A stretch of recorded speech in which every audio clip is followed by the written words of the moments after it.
we need to be more wolf-like, because at the moment we're just sheep. And I just imagine, like you said, these people that behind the high fructose corn syrup or the sugarcane industry, the pharmaceutical industry, they're wolves, and the rest of us are just being sheep at the moment. We cannot be that, because it's only going to lead us over a cliff. And we have to have more wolf-like sensibility, because what are we going to be, easier to kill or harder to kill? Well, at the moment we're being easy to kill. Welcome to this week's Escaping the Myths podcast, and today we speak to a fitness entrepreneur whose global fitness ventures include a health club chain, a sports and nutrition business, and an online training company. We talk about a number of different subjects, including how the coronavirus is impacting the fitness industry, how to create an online fitness business, and also how to stay strong and resilient both mentally and physically. So I think you'll really enjoy this episode. He comes from it on a very different angle from a lot of people I've spoke to, and please leave us your comments if you like it. Thanks for listening. So Kris Gethin, thank you so much for joining us from your home. Are you in, is it Idaho you're in, or is that right? Or Ohio? Yeah, Boise, Idaho. Yeah, the weird accent comes from Wales, but I've been transplanted over here. It's the only place that have me. So I've not. I don't think I've done a podcast interview with anyone actually on a treadmill.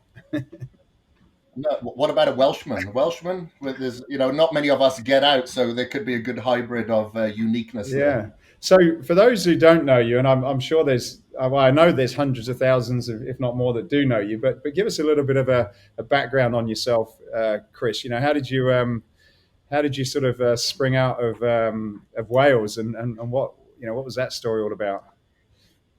Yeah, well, whilst I was in Wales, I was racing motocross for many years. For about 14, 15 years, I was racing motocross.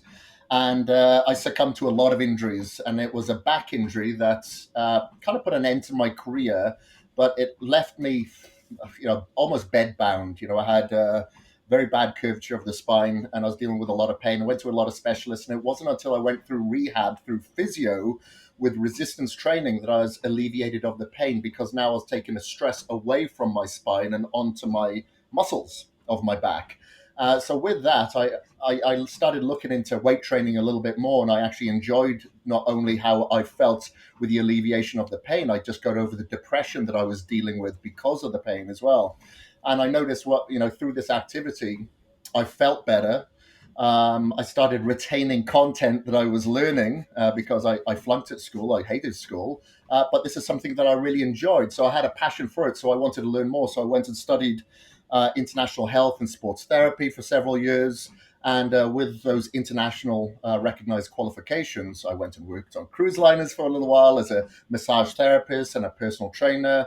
And then I moved over to Australia, had my own personal training business there, which was mobile. And then I opened my first gym facility over there. And I wanted to reach more people than just a one-on-one that I was teaching within my gym. So that's when I picked up Merriam-Webster's book on journalistic writing and taught myself how to write and how to shoot physique photography. And I started working for publications and magazines. And then I decided to risk it all and sell up the gym, fly to Venice, California, and try to get a job for Weeder Publications. And after 6 months of annoying them at Woodland Hills, I got a job as the editor-at-large and a writer and photographer for the publication. And then after that, I got recognized because I published my own magazine called Kaged Muscle for a while, for about 2 years. It got recognized by the then founder of bodybuilding.com, Ryan DeLuca, and bodybuilding.com happens to be in Boise, Idaho. So that's what brought me up here, because he needed an editor-in-chief. So I was the editor-in-chief of bodybuilding.com from 2007 up until like 2012. And that's when I moved to India and started training some celebs over there, because I'd authored a book by this time. And one of the celebs had actually read my book. And Jag Chima, as you know, mutual friend, flew me over there and started training these Bollywood stars, and then could recognize that there was definitely a missing link within the health and fitness community with adequate gym facilities. So we decided to open a gym franchise, which we call academies, because we like to teach people there as well as the trainers more than anything. And then During that time, I actually opened a supplement company here in the US, which brought me back to the US. And I love Boise, Idaho. My affiliate with and relationship with bodybuilding.com now is that I'm a vendor. So I have a supplement company that I sell to bodybuilding.com. And I just love Boise, Idaho, but my headquarters are in Huntington Beach, there in LA. So that's kind of where I am right now. So it's a long way from Wales then now. Yeah, exactly. But I appreciate Wales Yeah. more now. When I was there, I just wanted to get out. I want to get away. I want to travel the world. But now every time I go back and I see my family, which is usually a couple of times a year, I appreciate it a lot more. I think it's because I'm getting longer in the Yeah, tooth. I'm the same. I lived in a very small village, and anything I could do to get out, I did. And now I'm like you. When I go back every now and again, you sort of you realise the bits you can suddenly appreciate a lot of it. I suppose whether that's to do with that you're going to leave in a few days or not, I don't know. But you certainly you certainly appreciate it. I do anyway. Yeah, yeah. I think it's because it's kind of when you go back, it's kind of new, it's fresh, and you have a different perspective. But when you're there for a while and it's raining all the time, maybe you'd have a different perspective. So your progression was very interesting. What would you say was one of the sort of common threads that connected all the dots and allowed you to go from platform to platform?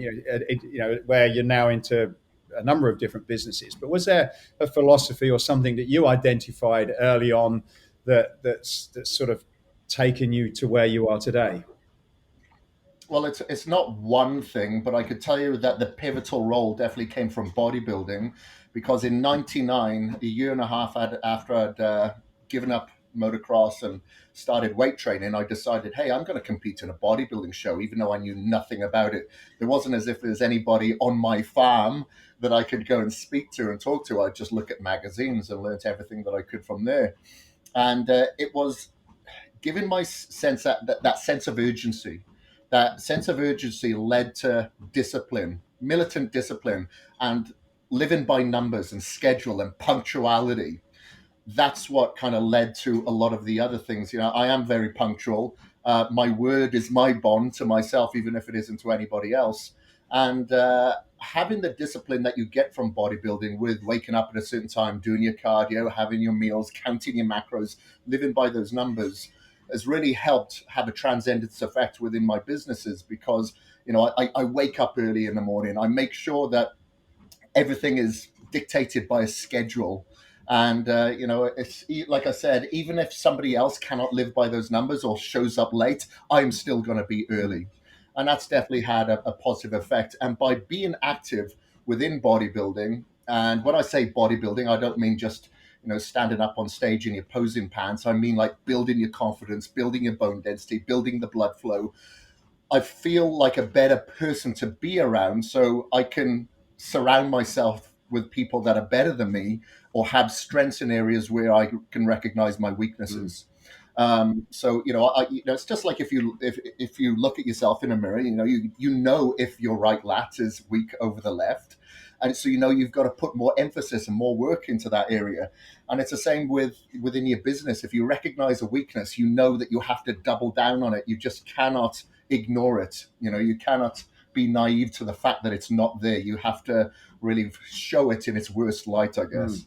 I like what you said there, and I've heard it by a few people, sort of successful people, particularly, is that where you say you're reliable and you're on time, and and you're honest with with yourself. And I think you could talk about being reliable to other people, but I suppose if you're not honest and honest and truthful and reliable to yourself about saying you're going to do something and do it, the whole thing sort of falls down, I guess. And it's a very simple thing, but when I heard it the first time, it kind of got me thinking. Yeah, the first person I just need to be reliable for is me. Yeah, yeah, for sure. And it all begins, I think, from the moment that you wake up. If you hit that snooze button, as cliche as it sounds, then the chances of you even subconsciously procrastinating more and more, and it just leading down a slippery road, is going to be enhanced for sure. So, yeah, if I go to the airport, yeah, I'm there earlier than I should be, probably. but I always think of the what ifs. I always want to have that word with myself and that bond with myself of reliability, authenticity, transparency. Because when you get to the end of your years, you want to look back and make sure that you didn't have any regret. And I think by living by those words, you're not going to have the regret that a lot of people do. So why don't you talk about getting up in the morning? What's your typical morning routine? What time do you get up, and do you, as soon as it goes off, are you diving out of bed doing barbell squats or something? What does it look like in Chris's bedroom? No, I'm too old for that now. I have to warm up for several hours before I hit the barbell squats. Usually first thing in the morning, yes, like it could be like 5 o'clock, 4, 5 o'clock, something like that. But I generally go to bed early. I'm usually in bed, sleeping by about 8:30 in the evening. I try to look at the circadian clock. When it's dusk, okay, would my ancestors be out past midnight? Probably not. So I'm going to adhere to that and go to bed. But up at sunrise, probably just before sunrise. So I adhere to that, knowing that my cortisol levels should be down in the evening. So I'm not going to fight against that. And same thing in the morning, they spike. So I get up early. And then in the morning, I try to meditate. I meditate. I find there's a meditation practice called Ziva meditation. I don't know if you've heard of that. Emily Fletcher is in charge of that. She's got a great book called Stress Less and Accomplish More. And I try to follow her sort of technique where you start off with the meditation and then it's mindfulness. So you're being completely present within this moment, like we are in this conversation. And then finishing off with manifestation. What is it that I want to achieve with myself that day? Is it to remove myself of a lot of stress, anxiety? Is it something business related, relationship related, whatever it may be?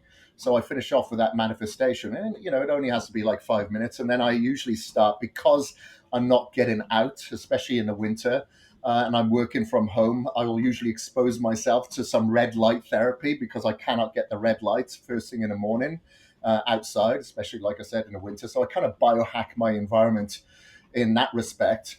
And then I'll get on with, maybe if it's journaling on that particular day, I'll journal just for 5 minutes and then I'll go straight into my cardio. So I usually go downstairs into my garage or garage, as we say in the UK, and or I'll hit the hills. I'll go into the mountains that I've got here and do some cardio because I try not to stay too much inside if I don't have to, because I'm going to be working inside. So I try to get out and have some fresh air and use that as like my active meditation. And with that movement, I find the blood flow to my brain just allows me to get a little bit more creative. I think outside the box, and I use that as my disconnection time. So I try not to switch on my phone before bed. An hour, half an hour before bed, and maybe 30 minutes after waking. I don't want to be a reaction. I don't want to be putting out fires. So I try to use that time just to listen to the voices in my head and get on with the day. So once I've done my cardio, then I'm ready for work. And that's pretty much how it pans out until the evening. But I try to be very, very efficient during the day so I can switch off by about 6 o'clock in the evening. If I'm not efficient, if I have alerts on my phone, if I take a phone call that isn't scheduled, then that's going to throw me off. So I'm very militant to the extent it probably could cause some people some anxiety. When do you start eating then? Do you do that? Do you have anything before you work out, or is it normally afterwards? It changes all the time. I've been doing a lot of fasting, so I don't usually eat until the afternoon because I recognize that what I do as an athlete, whether it be an endurance athlete, whether it be a bodybuilder, what we do isn't necessarily healthy because we require a lot more feeding than the average person. And with that, it signals the mTOR pathway, which isn't good for aging purposes. And I'm trying to reverse my biological age as much as I possibly can. So I try to look at things with a perspective of, okay, how can I kick butt while I'm on this earth, but how can I reverse my aging process whilst I'm at it? So I'll usually fast during the morning, and then I'll break my fast in the afternoon. And at the moment, I'm experimenting with the Carnivore Diet. This is my last week of the 4 weeks. So last year, I was like on a cyclical keto diet, intermixed with intermittent fasting. So I did that for about 8 months, and now like I said, I'm doing a carnivore, and I'm only doing that for 4 weeks because I work with a lot of clients, and I always say, if I don't go, you'll never know, or knowledge without mileage is bull. So I like to put in the mileage first and experience it myself before educating others on Right. it. And so for workout, then you're just water and that's it. Then is it? Yeah, so sometimes I'll train fasted, but I try to train. If I'm exceptionally busy and I know I'm going to be flat out throughout the day, I'll train first thing in the morning. But I try to avoid that, because my cortisol level is spiked a little bit high during the morning anyway. So I try to wait for it to succumb a little bit. So I like to train early afternoon if possible. That's what I like to train, and that could be fasted or non-fasted. But what I do is a controlled fast. So it may sound cheating, like I'm cheating, but I'll have my essential amino acids. I'll have my fermented glutamine during that time, so I'm not completely Mm. catabolic. Yeah, funny you said that about thinking out the box when you're running. For me, I try and do a run, get outside. I know 3 or 4 times a week. Not necessarily just for fitness, but for me, it's my brain just turns on like no other time of the day, and I'm kind of making notes, and it's I'm like you. I really do think out the box. And I guess, what's your thoughts? Is that because you're just getting some really good blood flow and oxygen, and you're switching everything off, or what do you think causes that? Yeah, it's a bit of both. Of course, you're not exposed to a lot of the artificial light. You're getting outside, so you're getting a lot of the restorative red light as opposed to a lot of the artificial blue, which again can spike your cortisol levels higher, doesn't allow your melatonin to release, especially later in the evening.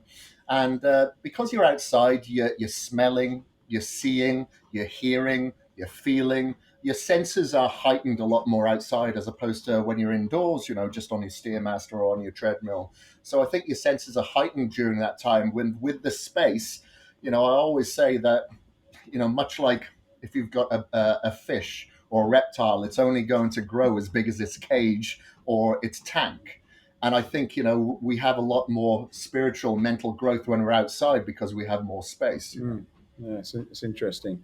So just coming onto your sort of club business, what's happening at the moment to you guys? Then you've got a very successful chain and academy in India. How's the current situation impacting on that business for you guys? Yeah, it's a tough situation at the moment because India was one of the very first places that really closed down hard before the UK, before the US, for sure, before the US. So we've been closed now for about 4 weeks. And it's been a very harsh closure because, people cannot go out on the street between 7 a.m. and 9 p.m. During the day. It's tough. People get arrested. So it's really affected us hard. We have encouraged as many of our trainers as possible to continue to work with their clients online, just to provide them with more accountability, strategies of exercising at home, and nutritional guidelines as well, because people are just going off the charts at the moment, eating bad food because they feel like they need some type of nurturing. We are continuing to pay our staff at the moment. We are in a position to pay them because I do recognize there's a lot of gyms that have just laid off their staff. Like here, local in Boise, there's a franchise and they just laid off all their staff, no pay. And it's tough, very tough on those trainers. And even though 50% that we're paying at the moment isn't the best, it's something that we can provide and hopefully provide it until this COVID-19 is washed away and we can open the facilities up Mm. again.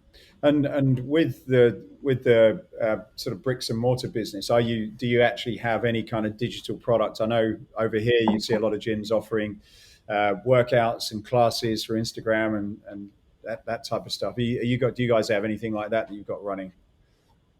Yes, we have. Yeah, so we're providing like online training through like group exposure or one-on-one exposure, and we have groups. So we got Facebook groups, we got private groups as well that people can all join in, and we just provide all the workouts and the scheduling and the nutrition and supplementation and the accountability via that Mm. platform. Yeah. How do you sort of merge your brand, your personal brand with the fitness side? And do you think that's given you an advantage with what you're doing in India, so that you've almost, because a lot, I guess I'll take a step back. A lot of gyms have a kind of physical community, so everything's reliant on what happens within those four walls, and outside of that, there's generally very little relationship. With you, you do a huge amount online. You've got your YouTube videos and your Instagram and your Facebook and everything. So you're very, very active, and it seems as though you've got a very strong virtual community as well as your physical. Is that a key advantage to your business, and is that benefiting you at the moment, where you can still, keep that conversation going whilst your members can't, come into your clubs? Yeah, there's no doubt about it. So in 2009, when I was at bodybuilding.com, I was still competing as a natural bodybuilder. I competed in Wales, competed in Australia, competed in Canada at the Natural World Championships, and I competed here in the US. And whilst I was in the office, there was only like 35 of us at bodybuilding.com. I was the only one that was competing. So Ryan DeLuca kind of forced me in front of the camera because I kind of knew what I was doing. I knew, I looked like I knew what I was doing. So I started doing these video trainers. Okay, you want to get shredded in 12 weeks? Follow me every single day and I'll show you how to do that. Same with muscle building. And whilst I was in India, I filmed a 12-week muscle building video trainer that's got millions of views on bodybuilding.com as well. So I was recognized in India before I went there. Uh, because of course I've got recognition from training a lot of the Bollywood celebs, but I had the majority of my recognition from bodybuilding.com. Would you believe it? India has surpassed the US when it comes to visits to the channel, to the website, and to their YouTube. They may not convert as much, but the viewership is just absolutely huge. They're motivated, they're passionate, and they just want to consume content. So from that perspective, it has really helped. And thankfully, I do have an online platform, and my work, my scale from that side of things has really, really increased. It's probably quadrupled. Whereas obviously on the gym side, it's a little bit more difficult from the brick and mortar perspective. But thankfully, they've kind of balanced each other out. What do you think about gym owners, whether they're small, medium, or large? What do you think about them um, in this day and age needing to consider building personal brands, or maybe having people within their businesses that are doing that, so they're not just reliant on when people come to them? Yeah, for sure. They definitely need to get behind their trainers and the people that they have there. I think what's happened in the past is that there's a lot of insecurities and they don't want their trainers to become so successful that they're maybe going to go and open their own gym facility or something like that. But my perspective is if somebody's working with me, I want them to be better than what I am at my position. You want to see them exceed because they're only going to help your business at the end of the day. And if they don't, then good luck. But you have to remove yourself of those insecurities and get behind the trainers or whoever you're associated with, specifically in this day and age, to get an online platform, a presence and a cadence. You have to have a cadence where people are, much like they watch a TV show. You'd wait for a Saturday night for Saturday Night Live. You have to have that cadence online where people are going to expect something for you. They don't really care about you yourself. They care about what you can provide, how you can help them. And that's what you've just got to provide, with that cadence. And with so many platforms now, it's impossible not to do something. I think it's rude not to provide value because I really wish that growing up in Wales that I had an online platform where I could ask questions or somebody could give me information as opposed to looking at a before and after picture in a magazine ad and looking at that supplement and going, oh, it must have been that, which is obviously completely false. And, I do understand that there is a lot of false facades online, but we can decipher through that and whatever we can take from it and extract to create, I'd say, a chapter in our own books, it's obviously going to be a huge advantage. And I think the more and more that we can get into the online space with that presence, the better, because that's the way that everything's going. It's like if you go to India, not everybody has a computer, but everybody has a mobile phone, and that's where they're consuming a lot of the content. So we have to put everything more digital and more mobile because in 10 years' time, I think it'll be very, very hard for a lot of people to get a job in the future unless they have online presence. I guess also, particularly if you've got a number of traditional businesses, then you naturally have certain amount of credibility over maybe someone who's just got an Instagram page. And I guess, for business that are trying to make that pivot, they're probably in a good position if they use it, because it's like, well, who are the experts? And it's like, well, okay, I've seen that massive building across the road, they must be experts. But I guess, like you say, it's probably trusting some of the trainers to take the lead in having that conversation and entering those people's lives when they're not in that facility. Yeah, it's tough, isn't it? Because we find now today in a digital age, it's the entrepreneurship age where you've got a lot of these entrepreneurs online, and they're selling a product. However, they've never had anything tangible in their past to show what they can sell you. It's crazy. The amount of people that are out there that are doing that, it's unbelievable. So you have to navigate through a lot of the crap that's out there. We get a lot of trainers or a lot of people out there selling programs, but maybe they're not qualified. Maybe they don't have any authenticity behind them, but people get duped into it. So you have to spend your time navigating through the crap in order to find those gems out there for sure. Yeah, interesting. And do you think that the situation with the corona situation will, I guess, move this on forward, and there'll be more people that will be having sort of extended memberships within the home? We talked earlier about band training, for example, but can you see that where you'll kind of have a virtual membership and a club membership, and they'll sort of they'll work together at the same time, do you think? Yeah, I think I think a lot of people are going to be training from home for sure. There's still going to be spaces for the commercial gym. There's no doubt about it. I just really hope that a lot of them survive this, depending on how long this goes. Like I went online just a couple of weeks ago, and I just encourage people to support their local gym, regardless of where it is. You're like, I'm supporting my local gym here because I know that they're struggling. It's tough. And the one thing that we really want to rely upon once this is done is the gym facilities, because we have to look after each other's health. The fast food chains over here seem to be doing well. That's an unfortunate thing. Like I actually put something online and asked, why are the McDonald's open? How is this part of the essential living? And people's arguments online was, well, there's a lot of people out there that don't have the economic structure to pay for healthy foods. So they go to McDonald's. Well, these people obviously haven't got creative inside the kitchen when they've gone to the supermarket. Because as you know, in the UK, all the McDonald's have closed down. They've all been closed, a lot of the fast food restaurants. And there's a lot of poverty there. There's a lot of unemployment. If the UK can survive without McDonald's, then why can't US? So let's try to boycott to a certain degree, but support a lot of our local gyms during this time, because we will need them at the end. But there is going to be a lot of people that are, maybe in some form of paranoia state that will probably continue to train at home, but hopefully it balances itself out. But I think there's got to be a lot of more concern and maybe a lot more of subconscious decision makings when it comes to training from home, maybe virtually, or just having a home gym setup. Yeah, you touched on an interesting point there, regarding how different countries are dealing with this situation. And I guess, one of the things from my side, it seems to have kind of forced a lot of things that have been able to continue, whether it's business, whether it's in politics. However, it's forced a lot of change that's probably needed to happen, but there's not been a motivation to make it happen.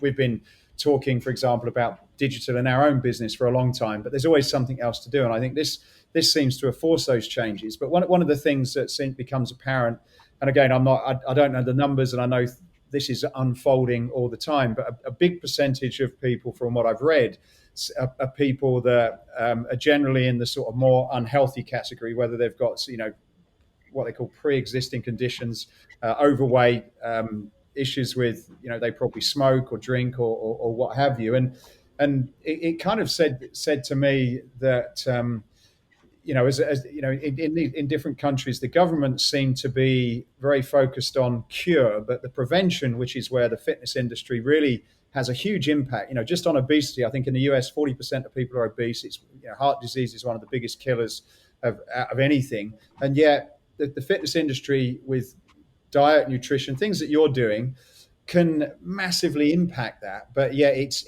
in England, I think it's 4% of the budget is spent on prevention. What are your thoughts about after this? What the fitness community can do as it relates to some of the government agendas on preventative health and fitness? Well, it's kind of what we've always been preaching. We just need a bigger platform and a louder voice. In order to do that, we need to come together as a community to put that voice out there. I can't do it by myself, you can't, but as a crowdsource that we can. It's funny, I was listening to the David Icke interview on the London Reel, and he mentioned, well, people say, well, there's only a few of us. We can't be loud enough to get things done. He says, well, a few people are loud enough that are maybe particularly promoting what's happening right now. So we can be loud enough, and we just need to band together. Because isn't it ironic that you may see somebody who is obese in McDonald's wearing a mask because they don't want to catch the coronavirus? Well, it may be not the coronavirus that's going to catch them first. It's going to be their lifestyle. And it's funny how we just turn a blind eye to that, because it's death of a thousand cuts at the end of the day. It's not something that's going to kill us straight away, maybe not this decade, maybe not the next, but 25 years from now, what the decisions that you make or what you put in your mouth may not be healing your future. It's probably going to harm it, if not stop your future. And we need to just become a little more enlightened and be able to put that voice out there to people that are actually going to listen and apply it. Because, like you said, the diabetes, the heart disease, and we really don't know the statistics at the moment, because if somebody has passed away of heart disease or diabetes, or had an existing heart condition, or flu or pneumonia, the chances of them being part of the statistic of the coronavirus is Mm. high, because lo and behold, they found that the flu is down, pneumonia is down, because part of their statistics have gone towards the coronavirus. It's just a little bit crazy at the moment. But going back to your question, we really need to come together, as I mentioned, and use these social platforms that we have today, especially with the podcast, to put that message out there that you need to not only just do it for yourself, but the kids that are observing you. And this day and age is very different to our grandparents. We are dealing with different issues. We have hidden sugars in pretty much everything. We have omega-6 oils, pro-inflammatory oils, pretty much in everything, our vegetable oils. And we just have to realize that this isn't part of our ancestral strategy for the future. It's definitely not. And why? But when people say to you, "God, why are you eating out of a Tupperware container?" And I always just think, God, it's so weird that people think it's normal to harm themselves with the food that they eat, as opposed to heal themselves. It's beyond me. Mm. There's certainly a massive education gap. You and I, for example, and a lot of people listening are around the health and fitness industry, and I suppose we take a lot of this for granted. But the average person in the street, the 99% of the population, it's the basics that they don't get, and then you see the governments almost supporting sugar industries and the drinks industries Yeah. and the cigarettes. The amount of money that they generate, you can understand why they're swayed. But just basic stuff, you think, well, you don't have to really do a lot to have such a big impact. And I, like I say, I just think the health and fitness industry can really play a good part of that if you can get some of those things over the line with the governments, really. And maybe this is Yeah, yeah. something that will do that. We need to be more wolf-like, because at the moment we're just sheep. And I just imagine, like you said, these people that behind the high fructose corn syrup or the sugarcane industry, the pharmaceutical industry, they're wolves, and the rest of us are just being sheep at the moment. We cannot be that, because it's only going to lead us over a cliff. And we have to have more wolf-like sensibility, because what are we going to be? Easier to kill or harder to kill? Well, at the moment, we're being easy to kill. And with that, I suppose it's knowing that everybody that's in the industry, they're, however you look at it, they're making a positive impact. Even just something, I wouldn't say as simple, but even something like improving people's mental health and being able to deal with things like stress just by working out. So however you look at it, there's no arguments that it's not good for you, but as you say, we are sheep, and sometimes when you come out with this stuff, it's if you're not careful, you can be pushed to the side, or even made to look as though you're a little bit of a kind of a freak if you're not careful. So how do you think people like that are listening to this in the fitness community, how do you think that we can get enough of a voice to kind of make a difference for something that's undeniably positive for everybody in the world? Well, the one thing, and I know that we haven't done as good of a job as we could, and we will be changing that pivotal role, is that not everyone's going to relate to me, not everyone's going to relate to you, but the people that have transformed their lives, not just physically, but mentally, spiritually, with their relationships, their career, we need more of them to talk. We need to encourage more testimonials, not just editorial, because people actually want to see somebody and look them in the eyes. So I think the more that we can extract these testimonials out of people and just put them on these platforms that we have available to us now, and not just use our platforms for likes, but use our platforms to share other people's successes, to say, you know what, I've got 4 kids, I work 14 hours a day, I've dealt with depression and anxiety, and I've had an injury, and that person transformed, I can do it too. Or if this person here has no, I know, got a leg blown off in the military or whatever it may be, where we are the ones that justify our excuses when we've got nothing really holding us back. That's what's got to be that pivotal point for us to go, okay, that is the tipping point that I need to proceed forward and use this person, because now they're online and I've connected with them, to be a form of accountability. Now, not everyone's going to be on one platform, but someone's going to be reading a book, reading a magazine, listening to a radio or a podcast, or scrolling online, and they're going to find it. So we just got to hit all these pain points on all these platforms to really try to get that message across. And I think relatability is part of the key. I don't have a huge female following for sure. They're probably scared of me, but there's people out there that I've transformed that are females, and they'll be able to speak to so many others. So we just bring that crowd source of inspiration that a lot of people learn by observation, just like kids. So once we observe, we will kind of, the wheels will start turning, and we'll start to apply, because unfortunately we are students of learning, but not many of us are students of application. Do you think some of it comes down to the historical, I suppose, perception of fitness, which is all about kind of six packs and biceps? And when you historically, when you talk about going to a gym or a workout, it's like, oh, I'm not one of those people. Instead of as you, I've followed you a lot and listened and read a lot of what you talk about, but there's a real health driver, which is not about aesthetics. It's as you said, it's about living longer. Do you think as an industry we sort of maybe are not necessarily marketing ourselves in the right way to tap into that area? Yeah, definitely, for sure. For sure. There's no doubt about it. That's why a lot of people are scared to go to the gym for the first time, because they think everyone's going to be looking at them. They're going to be comparing themselves to some Adonis or whatever. But chances are people are looking at themselves in a mirror as opposed to anybody else. So that is a stigma in itself as well. And but you're entirely right. I think we are doing better than what we were doing in the 80s and 90s for sure, with the pec bounce and everything, and walking around with the meathead jugs proudly. But we still do that. We have to get our fluid in. But I think we're doing a much better job with it for sure, especially as we're starting to merge. And this is what I'm trying to do: is merge like the biohacking sector with the bodybuilding sector or the fitness sector. So we have a merge of health, overall health.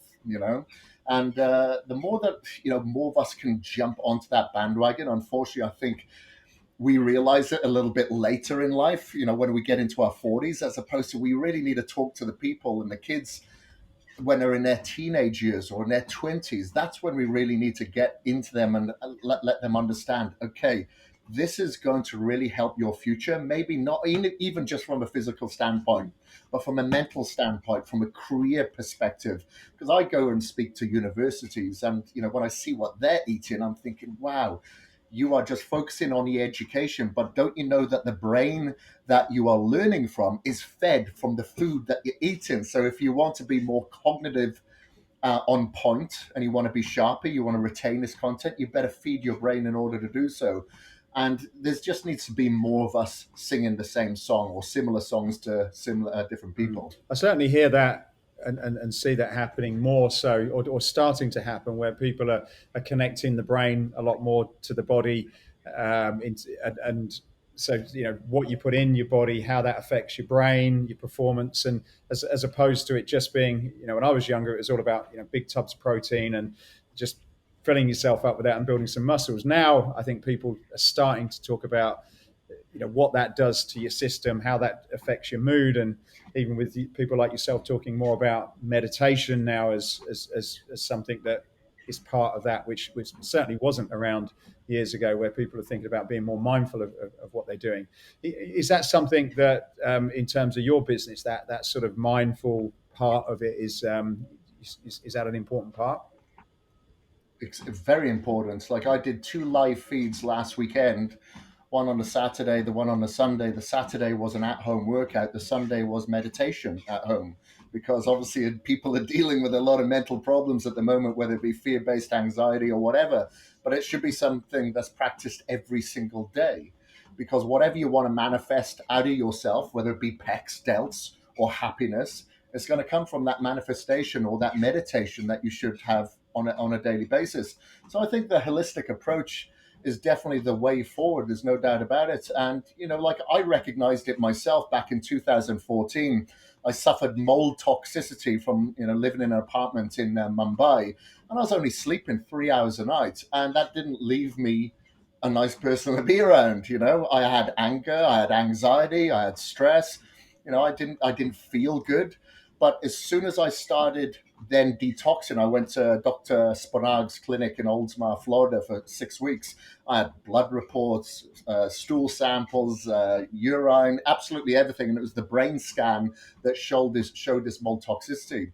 And that's when I started educating myself on not only the amount of calories, as you mentioned, that you're trying to get into your system, it was the calories and the information from those calories that it was providing my body.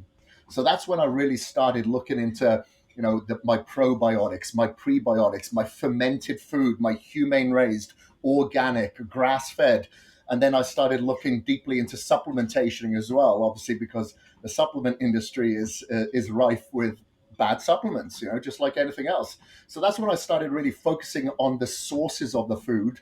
And then I realized, okay, after a while, and I started healing, I didn't need to eat as much food as I was forcing down myself previously. Because let's say, for example, an orange now has about 5 times less vitamin C in it than what our grandfather was eating, because the overharvestation of the food, the soil, the overpopulation, genetically modified. Then on top of that, you have the antibiotics in the meats, you have the glyphosate, the Roundup on the vegetables.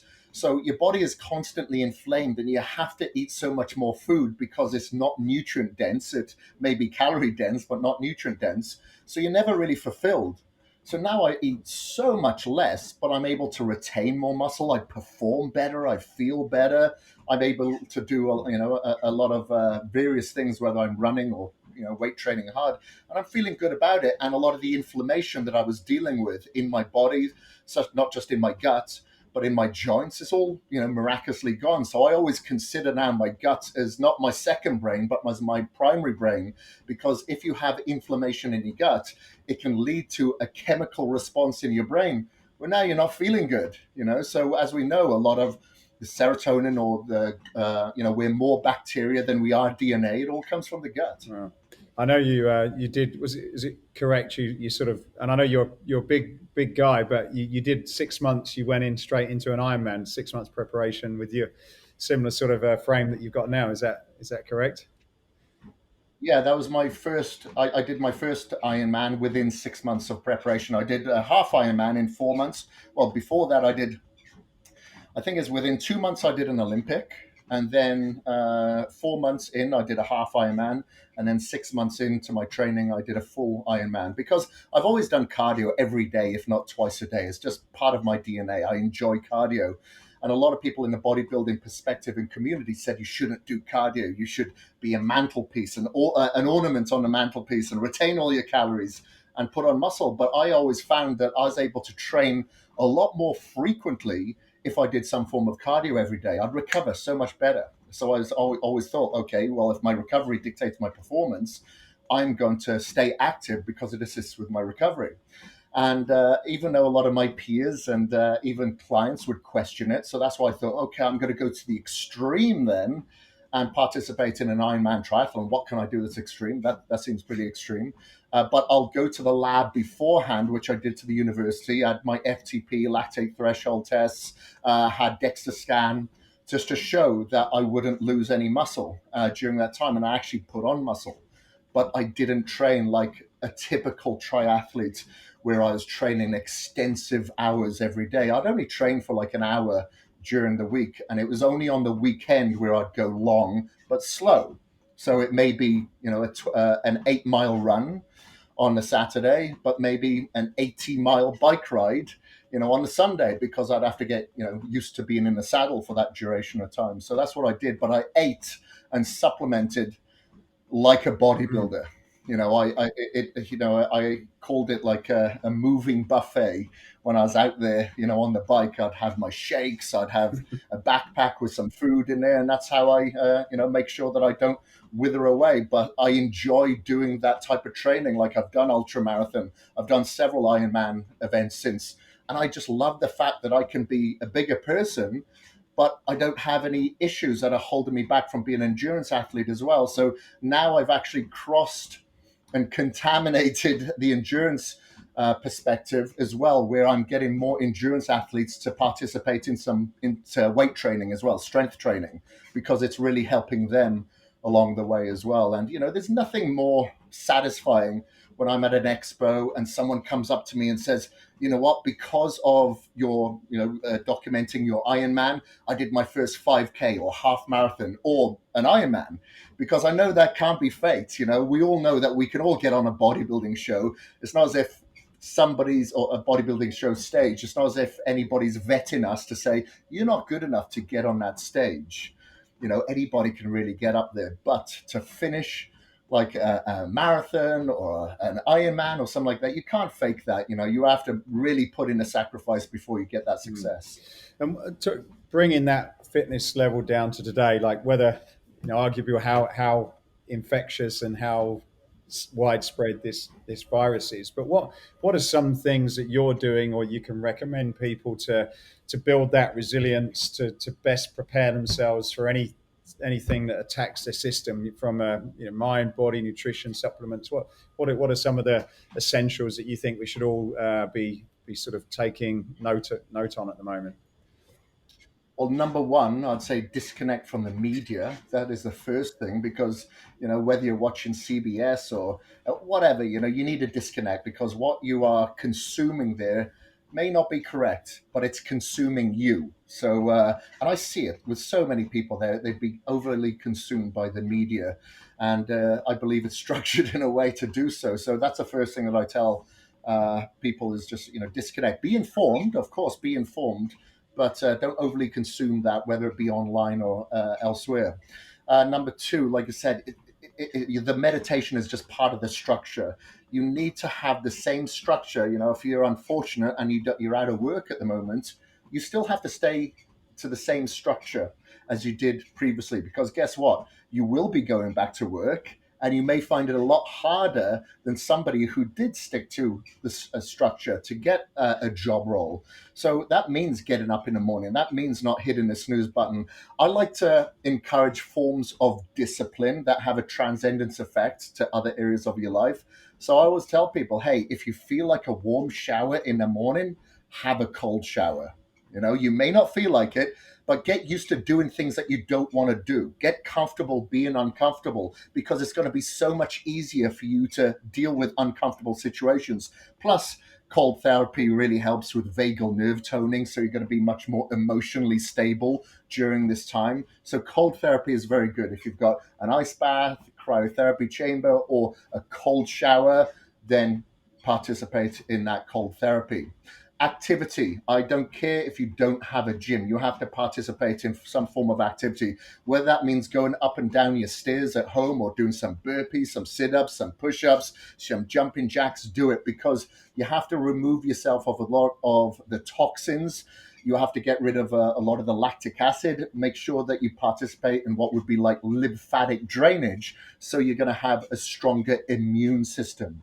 And then avoid anything that is going to have a compromised effect on your immune system. So no vegetable oils, no sugars, No fast food.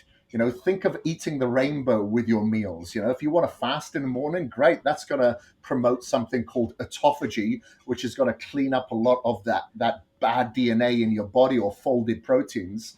So that's going to help with your immune system as well. Supplementation, like I said, if you cannot afford to go organic, humane raised, grass fed, then make sure that you're supplementing high with like your vitamin C. If you're not able to get outside because we're locked down, supplement with vitamin D and K2 as well. So at least you're getting some of those immune building benefits from your supplementation. And, as weird as it sounds, force a smile upon your face. It has shown in studies if you smile, even if you have to force it, you're going to feel better about yourself. But if you could do some form of resistance activity, then that's going to be of huge benefit. That is part of my lifeline and my pivotal role in life, because it just has, like I said, a transcendence effect to other areas. And stay connected. If we study the blue zones, where there's a disproportionate amount of people living to 100 years or older, one common thread, whether they be in Okinawa, Sardinia, or Yorba Linda, these people have connection with their family, with their community. So even though that you may be at home by yourself, try to stay as connected with as many people online as you possibly can. And on the just on the supplementation, like you mentioned, pre and probiotics. Is there, is that a key thing to look at as well? I've tried a bunch of different ones and greens and things. What's your recommendation for the gut health? Yeah, yeah, for sure. So pre and probiotics, not just from the form of supplementation, but like kimchi, sauerkraut, goat's kefir, for sure. A lot of your prebiotics are going to come from your vegetables, your fiber within there. But if we're looking at supplementation, there's a company called Bioptimizers, and they have a great probiotic called P3OM. P3OM. I call it the Navy SEALs of probiotics. So that's a very good probiotic that I do suggest as well. They've got some really good digestive enzymes because, like, I'm on a carnivore diet at the moment, and I find it hard to break down all this meat. So they have an enzyme called Masszyme, and you can go online and see it actually with a steak in solution.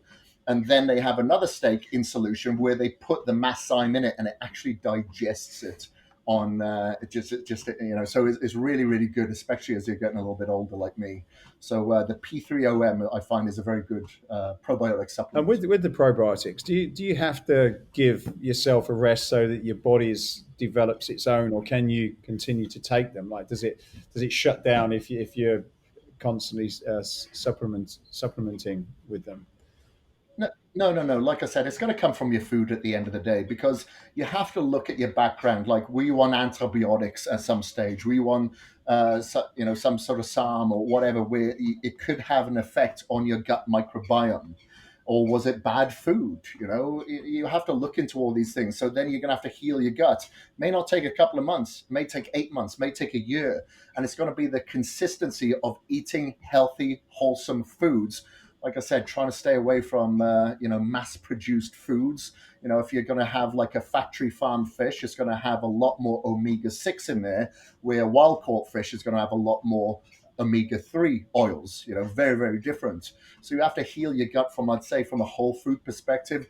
I always add kimchi and sauerkraut every single day into one or two portions of my meals. Not while I'm on a carnivore diet at the moment.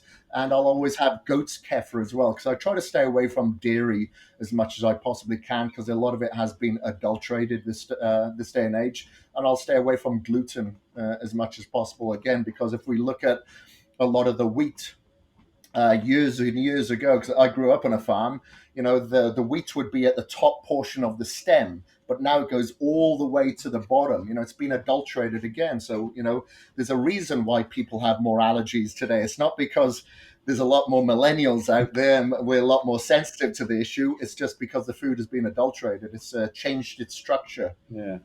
So just before I finish up, then I've got one more question. But before that, where can people find out about you? You like your gyms, you've got supplement line. Just tell us a little bit about the stuff you've got going on and how people can find out more about that, Kris. Yeah, for sure. Well, I've kind of doubled down on my own online platform at the moment, which is just helping people with at-home workouts. And so I've put out a few books out there, online books. So that is on my own personal website, and that is called HealthKick, HealthKik.com. People can find me on my Instagram. That's very easy. It's Kris Gethin, Gethin. And then obviously my gyms, which is a franchise over in India. We will be expanding now in 2021. And you can go to Gethin, Gethin, gyms.com for that. And my supplement Mm. company is Kaged Muscle, Kaged Muscle, And Muscle. and just on the supplements, because I've watched a bunch of the videos where you kind of talk about what's in them, and there's some pretty interesting stuff there. Certainly, I'm going to check them out. But where are you selling the Cage Muscle products, and what's different about those than any other ones, or some of the other ones out there? Well, we've tried to. Well, we not tried. We actually merged the health sector with the sports performance sector. There's just been a huge disconnect there up until now. So, with our amino acids, they're all fermented, vegan friendly. We only have natural flavors, natural colors. Our ingredients are patented, organic. Like I said, fermented as well. We third party test all of our products. So, not only does the contract manufacturer test, we test that test, and we are adherent to in California the Prop 65 Act as well of all heavy metal contaminants. So we have obviously your standard protein post workout, but it's with a very different spin. So, for instance, we don't hydrolyze our proteins as the standard way, which would be with heat or chemicals. We actually use a pro-hydrolyzed enzyme that breaks that protein fraction down without the heat or chemicals, because that'd be contradictory to holding that protein fraction in place. And then we have like hydration drinks with electrolytes and antioxidants in there as well, and without the sugar and without, like I said, all the unnatural colors and dyes and Mm. stuff. And is that just available in the US Oh yeah. or Oh, no, no, it's worldwide. It is worldwide. But we're sold here in GNC, in Vitamin Shop, at bodybuilding.com, and of course on our own website, cagemuscle.com, Muscle and Strength, iHerb. You'll find it in plenty of excellent? places. Body Shocker in the UK is who's bringing it over there. Brilliant. So, final question then, Kris. Escape Your Limits is about escaping what you have believed as was impossible and gone on to make it possible. What would be an example of where you've escaped your own personal limits? My own personal limits. I'd say my personal limits is because, that's a very, very good question. I wanted to sound so confident in answering that then, and I've been stopped in my tracks. Well, number one, obviously, like I talked about the hybrid athleticism, but I think my limits were is that I wasn't I wasn't smart in school, and it really frustrated me. I felt like I was being bullied from an educational platform, not from a physical platform, but by the system, because I just could not retain the content. And then I found out it was because I had no real interest. I had more interest in reading my dad's book of Rich Dad, Poor Dad by Robert Kiyosaki and seeing how that could help me. And I think just from learning from a physical perspective, because I never really liked team sports, I didn't like playing rugby or playing soccer or anything like that. That's why I always did like motocross or triathlon or ultramarathon or bodybuilding. It was individualized. So I think from a physical perspective of self exploration, I was able to explore the power of my mind.